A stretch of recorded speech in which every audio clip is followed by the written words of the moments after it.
Magandang gabi mga kababayan natin sa Pilipinas at sa kapwa ko mga OFW saan mang dako ng mundo.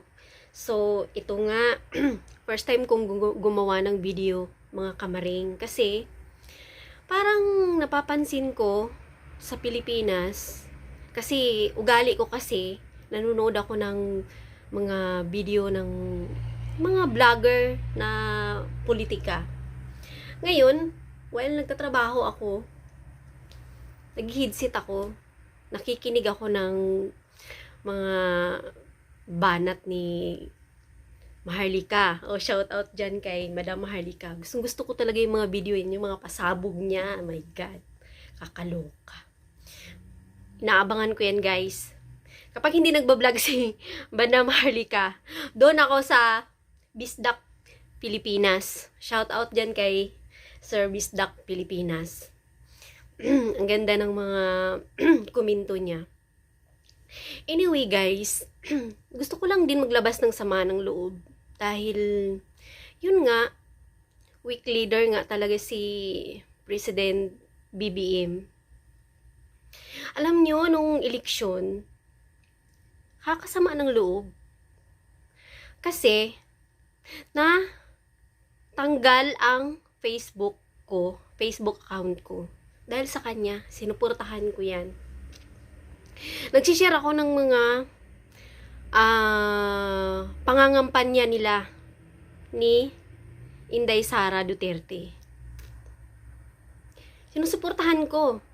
Hindi man ako nakapagbuto sa kanya, pero kinampanya ko siya sa mga pamilya ko, sa mga kapatid ko, doon sa amin, sa probinsya namin, na siya ang ibubuto. Kasi gusto ko talaga ng pagbabago. Dahil nasimulan na ni PRRD yung mga proyekto, sana sa susunod naman, masundan. So, pakchik yata yan, ang tawag dyan. Ako ng Rappler. At mga dilawan dati. So, yun yung Facebook ko na nandun yung mga memories ko. Mga memories photo ko dito sa Taiwan. Kasamaan ng loob kasi nasakripisyo yung Facebook account ko na pinakamatagal kong Facebook account na nandun yung picture ng anak ko nung maliit pa. Yung mga bago pa ako dito sa Taiwan na mga picture ko. Nawala yun dahil inireport ako ng mga bayarang mga hinayupak. So, ito na ngayon. Si President PBBM, talagang sinasabi nila na weak leader. Totoo nga siguro. Kasi wala naman akong nakitang mga accomplishment niya ngayon. Ewan ko, meron siguro. Pero hindi talaga katulad kay PRRD dati na si PRRD malalaman natin dahil magpapapriskon yun. Tapos sasabihin niya kung anong mga accomplishment nila, mga build, ganun. Di ba nakakatuwa yun sa part natin na mga Pilipino na unti-unti tayong umaangat. Tapos ngayon, napasukan na naman tayo ng mga magnanakaw, ng mga politiko, mga walang hiya kayo, nakakainis kayo, mga hinayupa kayo. Wala na kayong ginawa kundi nung pangangampanya nyo, ang ganda-ganda ng mga sinabi nyo. Talagang nakakataba ng puso na marinig namin yung mga pangako nyo. Tapos ngayon, ganun lang din naman pala. 'Di ba? Wala nang pag-asa yata ang Pilipinas. Kapag ikaw ang Pilipino na hindi ka nakakarating sa ibang bansa, hindi mo malalaman kung napag-iwanan na ba tayo. Pag pumunta ka sa mga bansa na mga asinsado na, ang ganda ng mga proyekto nila, kaganda ng mga building, maganda yung mga nila, yung tawag dito. Basta maganda yung bansa nila. Makumpara talaga natin sa Pilipinas, sa ayaw at sa gusto natin. Dito sa Taiwan, maliit lang sila na bansa pero asinsado sila. Hindi man siguro talagang totally, pero mga tao dito, makikita mo kahit na walang diskriminasyon sa trabaho, kahit na matanda ka na, pwede ka pa rin magtrabaho sa gobyerno nila. Makita mo yan sa mga 7-Eleven nila. Ang mga, ano doon, mga staff nila, mga edad na, nasa 50 na nga yung iba eh. Malaman nung 50 na kasi maputi na yung mga buhok nila. Pero, may mga trabaho pa rin sila. Tulad niyan, may mga kapansanan. Nakita ako, nagiging cashier pa ng 7-Eleven. Sa atin, hindi na ka pwedeng magtrabaho yan. Hindi ka tatanggapin. Ganun ka, sa Pilipinas, diskriminasyon. Pero, sa tao naman siguro kung paano ka magsikap. Pero sana, yung mga politiko natin dyan sa Pilipinas, dandahan naman kayong magnakaw. Parang sinasagad nyo na ngayon Kailan lang yun yung loto? Magkano yung nanalo doon? Napaka-imposible naman yun, my God. May mananalo na ganun kalaking halaga, tapos sunod-sunod pa. Wala nang pag-asa yata. Ngayon, ang hinanakit ko talaga kay BBM, weak leader ka talaga, my God.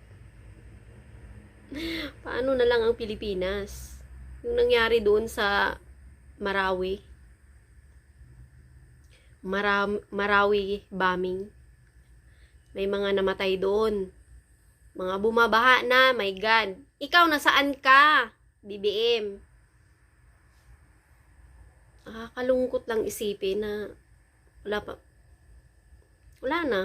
May mga politiko naman na gagawa ng mabuti, sisiraan. Ayaw nila yung kasi gusto nila yung katulad din sa kanila ng mga magnanakaw, mga gahaman sa posisyon. Gusto nila sila lang palaging nakaupo dyan, tapos magnakaw sila ng magnakaw. Ano na lang ang mangyayari sa aming mga Pilipino? Wala na.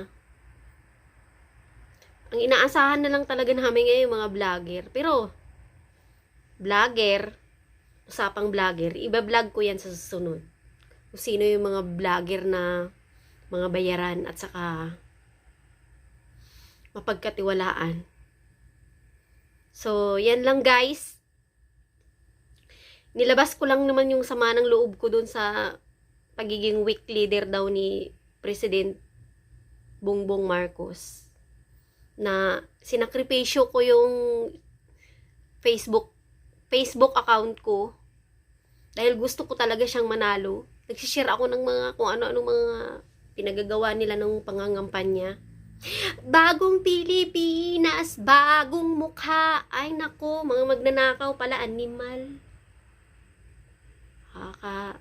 Gigil. Diyos ko, pati ako. Ganun din ako doon. Ngampanya, pinagtatanggol ko sa mga dilawan.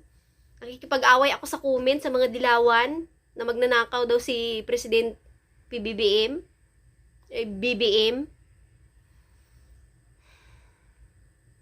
Hindi yan magnanakaw, sabi ko pa.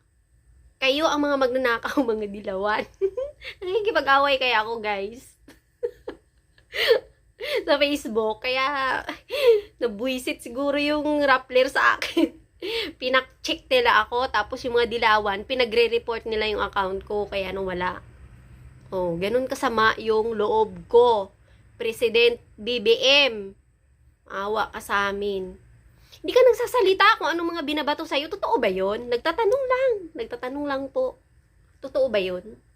Yung mga paratang sa'yo ni Maharlika. Madam Maharlika, shout out.